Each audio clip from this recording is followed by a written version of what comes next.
The inevitable forest primeval. She pushed her way through the tunnel of vines with calm deliberateness, beyond the dangers of the castle now. She couldn't even hear shouts from above or the commotion in the courtyard. There would be no lifting of the portcullis any time soon, and Maleficent couldn't aim her spells at the princess if she couldn't even see her. There might be new dangers ahead, but the old familiar ones were receding like shadows. The plants around her were twisted and enormous, solid and unmoving. They didn't seek to bar her way further. She dragged her hands along them, feeling the leaves crumble away under her fingertips like they were ancient, long dry, and dead. She paused, suddenly remembering. She looked around and called out tentatively. "Minstrel? Master Tommins? Exile? Hello?" No response. She looked at the dusty ground as she walked. If there were any human footprints in the lifeless soil, they were old and long lost among the strange traceries that time and wind had made. There was no sign that anyone had ever been outside besides her. She shivered. The drunken, narrow face of the minstrel would have been a comfort. Even some sign of the exile would have been reassuring. That he'd managed to live, to survive on the outside for all these years. The shadowed world of the enormous plants eventually ended at an archway that revealed nothing but the golden inferno of light she had glimpsed before. There was no hint of what lay beyond. She shielded her eyes and stepped out. She didn't breathe for the first moment, afraid of what she would smell, afraid of what poisons she would suck in. She felt the heat on her skin and admired the redness of the light through the cracks where her fingers met one another. Slowly she removed her hand. She thought she was hallucinating again. The air was mostly still, and the light, yes, golden, but soft now that she had grown used to it. The inferno was nothing but strong afternoon sunlight. Little motes floated in the air, larger and fluffier than the dust that haunted her bedroom. She held out her finger when one landed on it. A feathery seed pod, its milk-white strands anchored to a beautiful brown teardrop. She let it go. The princess stood in what looked like a small grassy meadow, on the outskirts of a forest. A proper one, not a barrier of magic plants. Trees with light grey trunks and insanely bright green leaves dotted the edges shyly, a mild invitation to the dark woods beyond. Before the trees, dark green and amber grass grew in large clumps. Tiny light blue flowers with pale eggy centres burst forth with sprightly enthusiasm. A breeze made rickery noises in the tree leaves and older grasses. Aurora kneeled down and put her hands on the ground. She closed her eyes again, feeling the sun-warmed dirt. She took a deep breath, inhaling the scents of grass and brown and mud and water. It wafted from somewhere, moist and metallic and full. She had no idea you could actually smell water. She made a silly but heartfelt vow to never ever live inside again. She opened her eyes and it was all still there. It had been, she realized after a moment, always still there. While the thorns, the eternal dusk of the castle, the always being cooped up with the same people, the eating of pigeons, the hiding of cats and dogs. None of that was necessary. Outside was an entire world with trees and flowers and rivers and other people, and what was it all for? Why did Maleficent keep them all imprisoned? What had happened if her parents hadn't destroyed everything? How did they all live in the strange dream world, not realizing the truth? A strange "quack" from above startled her. Slowly, calmly making its way across the open blue sky was a raven, its large wings pushing aside the air like it was a god. No thought at all to the royal princess below it, or the castle of insanity just beyond. Birds were real, beyond pigeons and parakeets, probably even bluebirds. She stood up and stumbled towards the trees, overcome with the desire to touch the bark. But as she stepped over a clump of grass, the meadow began to swim in front of her eyes.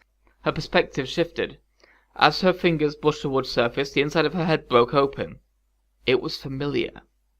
She didn't know this meadow exactly, but she was familiar with the concept, the type of plants, the raven, which she knew was too big to be a crow. The trees. The way the trees circled meant there was probably a bog or stream in the middle where the land dipped. She knew that.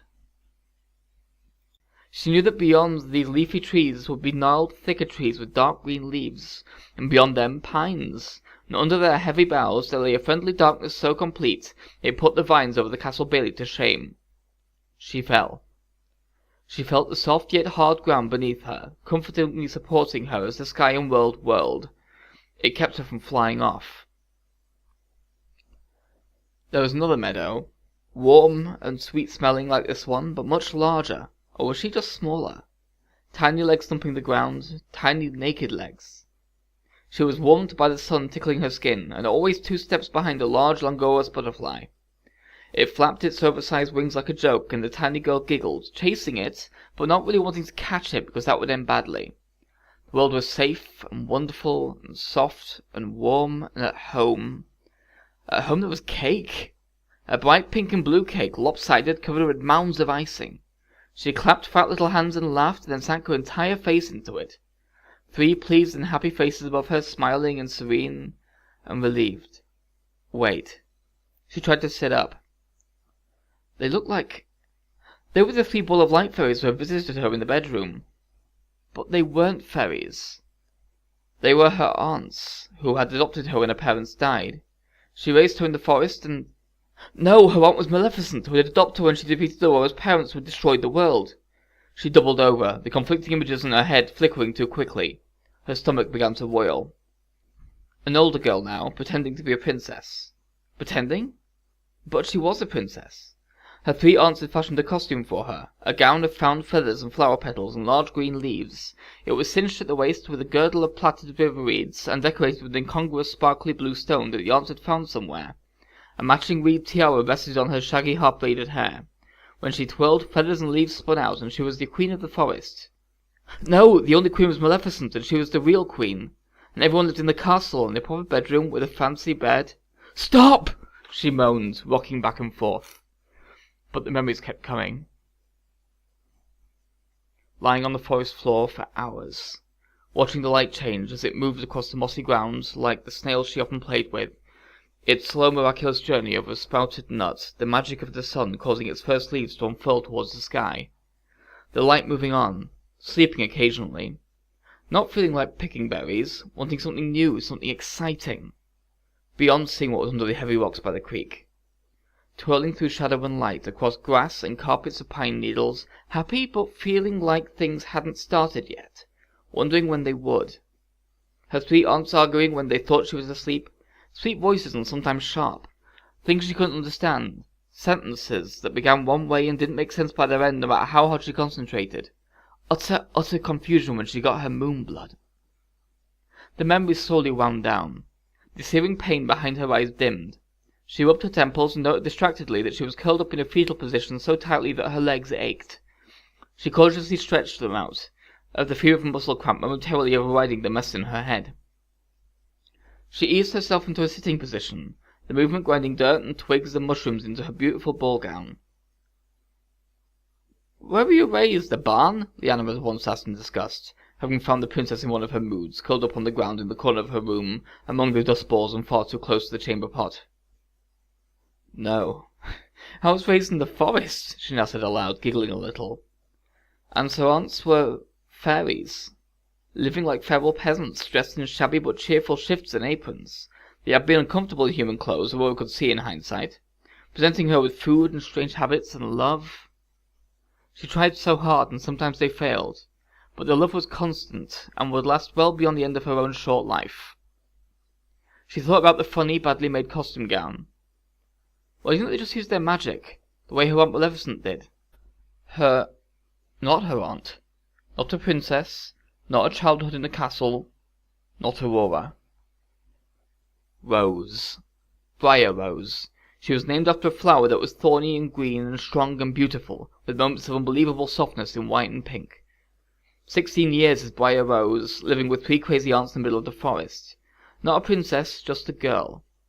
The girl, grown now, years older now. How had that happened?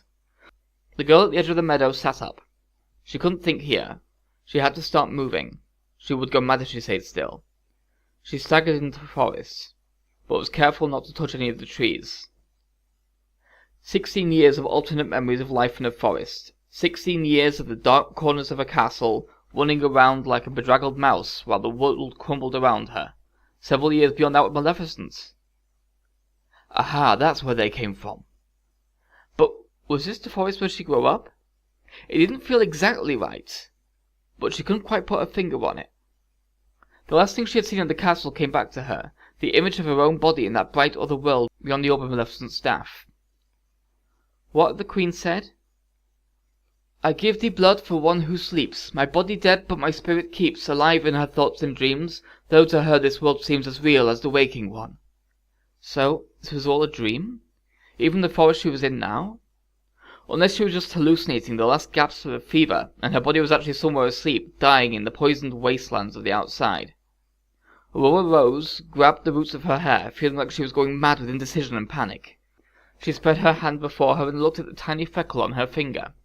The one that matched her sleeping form. She felt a breeze on her fingertips. This is all I have, she said aloud. She needed to hear it with her own ears, outside the voices in her head.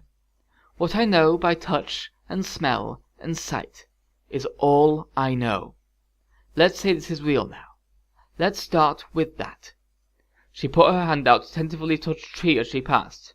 No painful opposite memories flooded her this time, just the comforting recollection of tree itself.